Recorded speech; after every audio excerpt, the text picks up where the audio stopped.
things between India and Pakistan have, well, taken a really serious turn recently.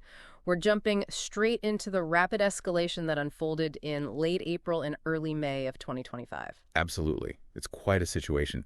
What began with a deeply disturbing act of terrorism has quickly led to direct military action. Yeah.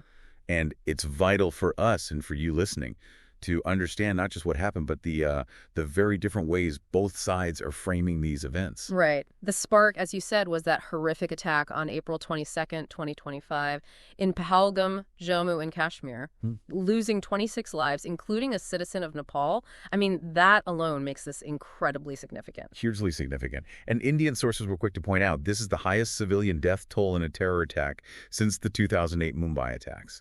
That really highlights the gravity. It does, and the stated objectives, from the Indian side anyway, regarding that Pahalgam attack, they're quite telling, aren't they? They are. India believes the aim was really to disrupt the increasing sense of normalcy and, the booming tourism in Jammu and Kashmir. Ah, the tourism angle. Exactly. They specifically noted the record 23 million tourists the valley saw the previous year.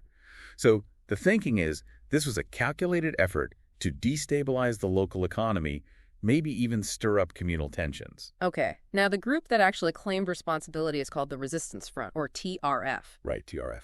But it seems India's been trying pretty hard to draw a direct line between them and Lashkar-e-Taiba, or LITI. That's a key part of their narrative. They've apparently shared intelligence with the UN 1267 Sanctions Committee, that's the UN body, dealing with designated terrorist groups multiple times over the last couple of years. Right. I saw reports mentioning May and November 2024, even December 2023. Exactly. And interestingly, Pakistan apparently even raised concerns with the UN about TRF being mentioned in a Security Council press statement. So Pakistan was pushing back on that link. It seems so, which, from India's perspective, probably just reinforces their belief that LITI, a known group based in Pakistan, was behind the TRF front. Lashkar-e-Taiba, of course, is designated a terrorist group by many countries for its past attacks. Okay. So, after the Pahalgam attack, the Indian government made some initial statements around April 23rd. But then, things escalated. We saw the launch of Operation Sindoor in early May. Correct. And the stated reason from India was basically a lack of any visible action from Pakistan against the terrorist infrastructure they claim exists on Pakistani soil and in Pakistan-occupied Jammu and Kashmir, or POJK. POJK being the part of Kashmir administered by Pakistan. That's right. So this perceived inaction, combined with what India called credible intelligence, suggesting, more attacks were being planned. That seems to be what triggered Operation Sindoor. It appears so. India presented it as a measured, non-escalatory, proportionate, and responsible operation. Very specific wording. Trying to control the narrative there. Definitely. And they stressed the singular aim was dismantling terrorist infrastructure and preventing future attacks. The timing was also very precise. Night of May 6th, 7th, 2025, between 1:05 a.m. and 1:30 a.m. So the goal of this deep dive, for us and for you listening, is to really unpack this sequence. Look at the justifications from both India and Pakistan and try to piece together a clearer picture from the available info. Exactly. Let's start with India's perspective on Operation Sindoor itself. Okay. What was their stated objective? Well, primarily, delivering justice for the victims and families of the Pahalgam attack. Straightforward enough. And they reported the successful destruction of 9 terrorist camps during the operation. 9 camps. That sounds quite extensive. What kind of infrastructure are we actually talking about? India said this network's been built up over decades, right? That's what they claim. Over 30 years, according to their briefing. And it's not just, a few huts. They described a pretty complex network. Like what? Like recruitment and indoctrination centers, initial and refresher training areas for militants, and crucially, launch pads near the border. Launch pads. So staging points to get into India. Essentially, yes. Places used by handlers to move terrorists across into Indian-administered Kashmir. And these camps weren't all clustered together either. Right. The briefing mentioned a big geographical spread, from Sawai Nala up north down to Bhagwalpur in the south. Something like 21 locations were indicated on their map in between those points. Yeah, it paints a picture of a widespread, embedded network. India emphasized that these specific 9 targets were chosen based on, quote, credible and actionable intelligence, aiming purely to disrupt terror activities. And they were careful to mention avoiding civilians. Very careful. They explicitly stated they took great care to avoid civilian infrastructure and casualties. That was a major point they made. Okay, let's dig into some of those specific targets they named, particularly the ones in POJK. They linked them to past attacks, didn't they? First up, Sawai Nala Camp in Muzaffarabad. Right. That one, about 30 kilometers from the line of control of the Losi, was identified as a Lati training center. And yes, they linked it directly to attacks in Sonmarg and Gulmarg in October 2024, and significantly, the recent Pahalgam attack. Okay. Then also in Muzaffarabad, the Siena Bilal camp. That one was described as a staging area for Jaish-e-Mohammed, or JEM, another major group, supposedly a hub for weapons, explosives, and even jungle survival training. Moving south a bit, Kotli area, there was the Gulpur camp. Another alleged Lati base, also around 30 kilometers from the Losi. India connected this one to attacks in the Rajuri Poonch sector back in April 2023, and also that awful bus attack on pilgrims in June 2024. And the Barnala camp in Baber, that one was closer to the Losi, wasn't it? Much closer. Just 9 kilometers reportedly. Right. A training center focused on weapons handling, IEDs, those are improvised explosive devices, homemade bombs essentially, and again, jungle survival seems to be a common theme. And one more in POJK, the Abbas camp, also in Kotli. Identified as an Let Fidain training camp. Fidain often refers to suicide attackers. This camp, they claimed, could train about 15 operatives at a time. Okay, so that's 5 specific locations India claimed were hit in POJK, all linked to militant groups and past attacks. What about the targets they said were inside Pakistan proper? They detailed 4 targets inside Pakistan. First, Sarjal Camp in Sialkot. Very close to the international border, they said, opposite a place called Sabha Katwa. And its alleged connection? Training ground for the terrorists involved in killing 4 J&K police personnel, just back in March 2025. Okay. Next, also near Sialkot, but a bit further from the border, Mimuna Camp. About 10 to 12 kilometers from the border. Described as a major camp for Hizbul Mujahideen.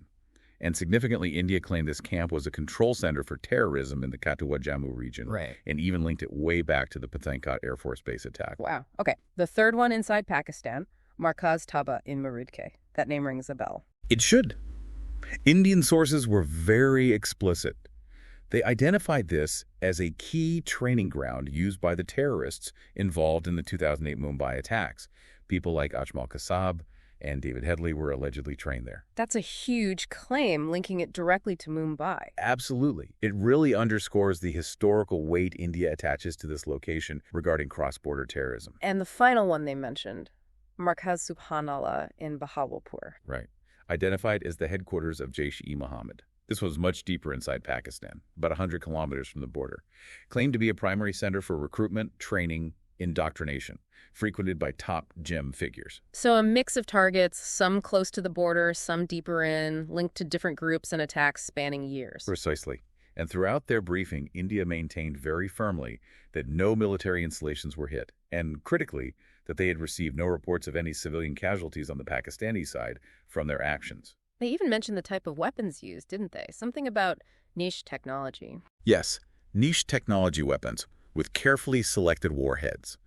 The implication was precision, minimizing collateral damage, hitting specific buildings with clinical efficiency, as they put it. Right. So the Indian narrative is surgical strikes on terror camps, no civilian harm, justified response. They finished by saying they'd shown restraint, but were ready for any Pakistani misadventures. Is that right? That was the concluding message. Restraint shown, but prepared for escalation if provoked. Okay. Now let's flip the coin. Pakistan's response. How do they react? Immediately and strongly. First, a complete denial of any involvement in the Pahalgam attack. Flat-out denial. Okay. And their characterization of India's Operation Sindoor. They called it an unprovoked act of war. Very strong language. A complete rejection of India's justification. An act of war. And then came the really big claim about shooting down Indian jets. That's right. One of the most dramatic claims. Pakistan asserted we got confirmation later from Pakistan's Deputy PM and Foreign Minister, Ishaq Dar. He specifically mentioned their J-10C fighters were involved in the response. Ah, the Chinese-made jets. There had been speculation about whether they'd be used? Exactly. And Dar added an interesting detail. He claimed Pakistani intelligence got wind of a possible Indian attack on Tuesday at 10 p.m., which allowed them to prep defensive measures. So they claim they knew beforehand. That's the claim.